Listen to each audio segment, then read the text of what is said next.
All right, let's talk a little bit about Adam and Eve, because quite frankly, this story doesn't make sense if you just prod a little bit into some of the basic facts and narratives.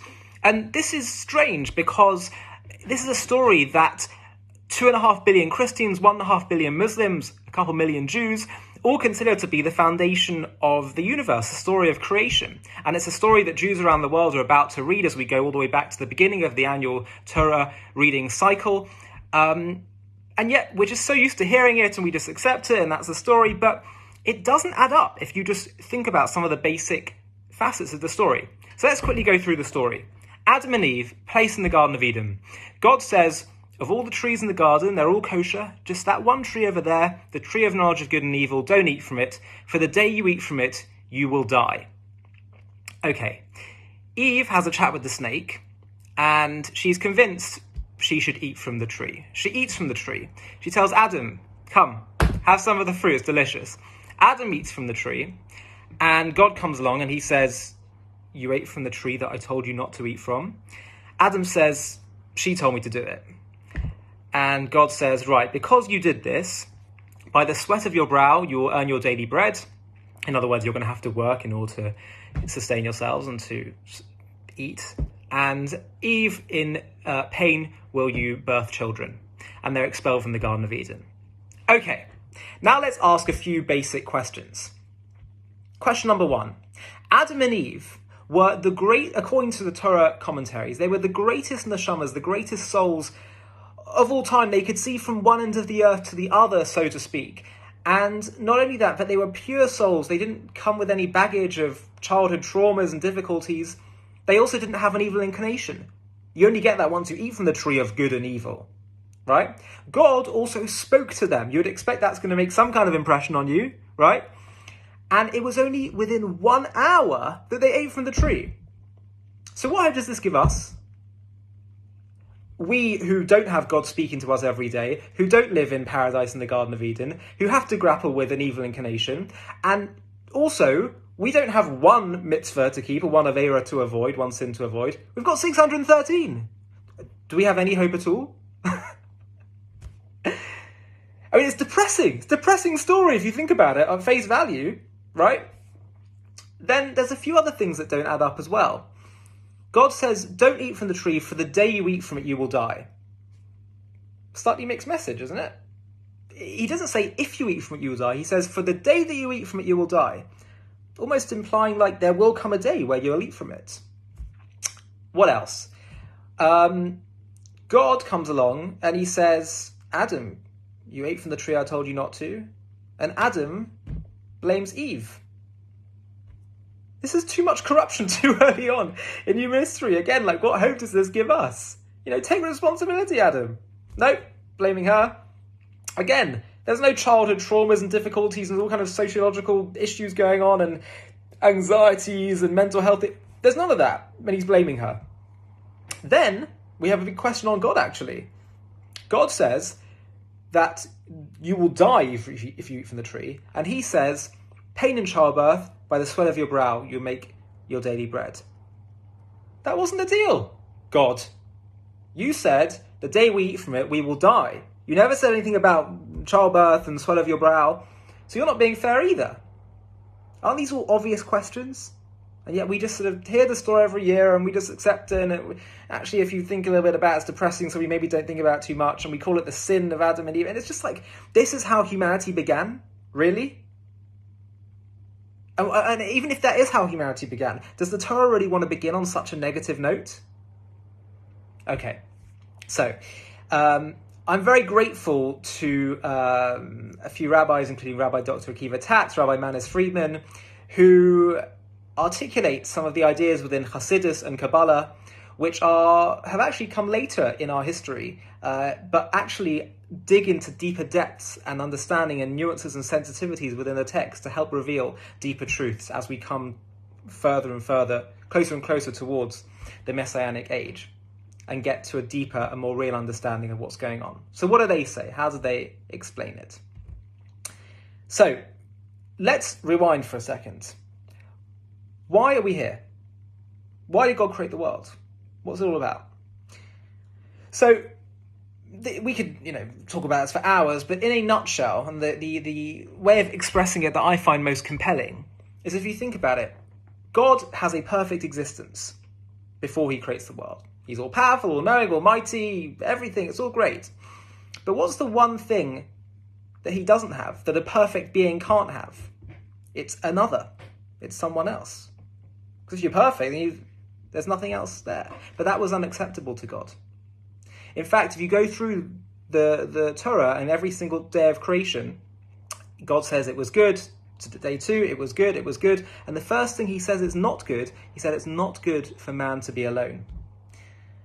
And perhaps this is a reflection of his own situation. He was saying, before creating the world, and man is obviously created in God's image, so God is saying, it was not good for me to be all alone. As perfect as my existence was, my aloneness, my lack of a relationship with anything other than me was unacceptable. It was not good for some divine reason. And so he creates the world in order to share his existence with another, to share his existence with humanity, which is part of God's humanity. It's part of God's vulnerability, actually, that he may have a perfect existence, but it's just him.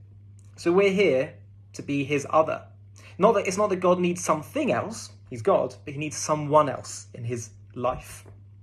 So that's what humanity is. Now, the way to create the best possible relationship, it's not just by God and humanity existing and it's all very easy and nice. For some reason, the most powerful relationship can be created when you have a world in which God and godliness is not revealed, is actually concealed. And through an uphill battle of making moral choices and growing and striving to connect to God through the dark world, much as God hates it, and trusting God through that darkness, that creates the most powerful and deep and strongest relationship. So, now let's go to the story. Adam and Eve are two souls, two neshamas in heaven. God tells Adam and Eve, your job is to reveal godliness and to build a relationship with me in the lowest possible world. Got it. They wake up. They're in the Garden of Eden. God says, of all the trees in the garden you may eat, just don't eat from the tree of knowledge of good and evil. For the day you eat from it, you will die. Adam says, brilliant, let's just enjoy paradise. Eve is thinking, something's not adding up here. And she talks to the snake and learns a bit about what this tree is. The tree, when you eat from it, you enter a world of mortality. You enter a world in which you have to grapple with good and evil. And remember, she doesn't have even an inclination at this point. So she's thinking all through her, her head. And she's thinking, it doesn't make sense that God's putting us here with no job to do. Everything's kosher, everything's fine. But there's this one tree here that requires elevation, requires fixing. It allows us to enter a world of mortality and good and evil. And by the way, that sounds like the lowest world. This world that we're in right now does not sound like the lowest world. God's speaking to us. We don't have all these battles to go through. And she said, it's also a mixed message from God saying, don't eat from the tree, but the day you eat from it, you will die. It's almost as if God is sort of saying, I can't force you to do this. You have to elect the mission. Choose it yourself, to volunteer to do it. But I need you to do it, because that's the way in which we're going to really forge a real relationship. And perhaps part of entering that world of distance from God, you have to, so to speak, break with what God told you to do. That's what creates this world. So God can't tell you to disobey me or to go against, what I say. The whole point is you have to choose to do it of your own accord, and in so doing, create a self and enter this lowest of all worlds and rebuild. And so Eve said, I think this is what God wants us to do.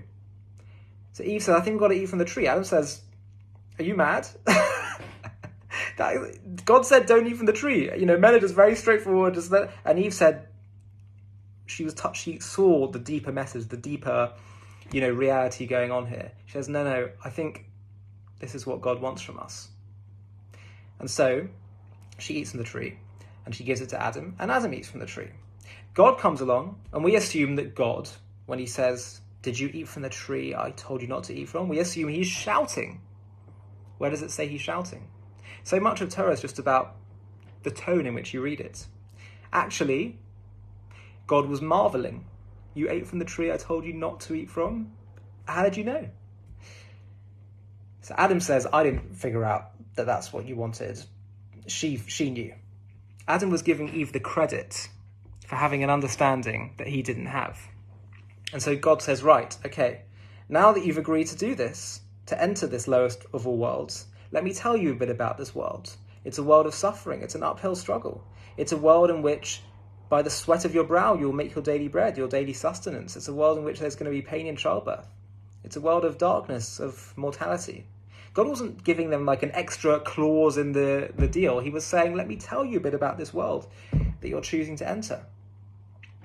And straight after that, Adam gives Eve the name Chava and gives her that name because she's the mother of all flesh, of all of us. She's the one that realized this was the mission, the job of humanity.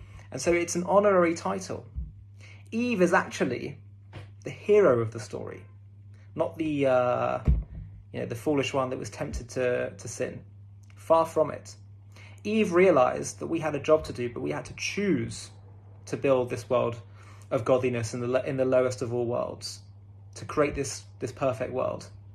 She was the one that had the confidence that her children, all of us, would be able to do it. And even if it might take hundreds or even thousands of years, we would get there in the end. And so actually, this was precisely what God wanted. Even though he knew he needed it to happen, even though he didn't really want it to happen, because it would be a world of pain and distress and disappointment, and it would be very painful for him to endure and to watch. But he needed it to happen in the end in order to create what he had in mind. So when we talk about it as the sin of Adam and Eve, the word we use is chet, but chet, Adam Harishon, the word chet can actually mean a descent, a going down, because that's exactly what they did. And it's amazing because throughout our Jewish history, it's always been the women, whether it was Esther in Purim or Yehudis in Hanukkah, or the Jewish women in Egypt who kept Jewish children alive. It's always the women who seem to have a deeper understanding of what's going on, and of an understanding also that a process of pain can lead to life in the end. It's built into their biological DNA, their biological systems. It's an understanding that sometimes you have to go through a process, but it was their bitachon.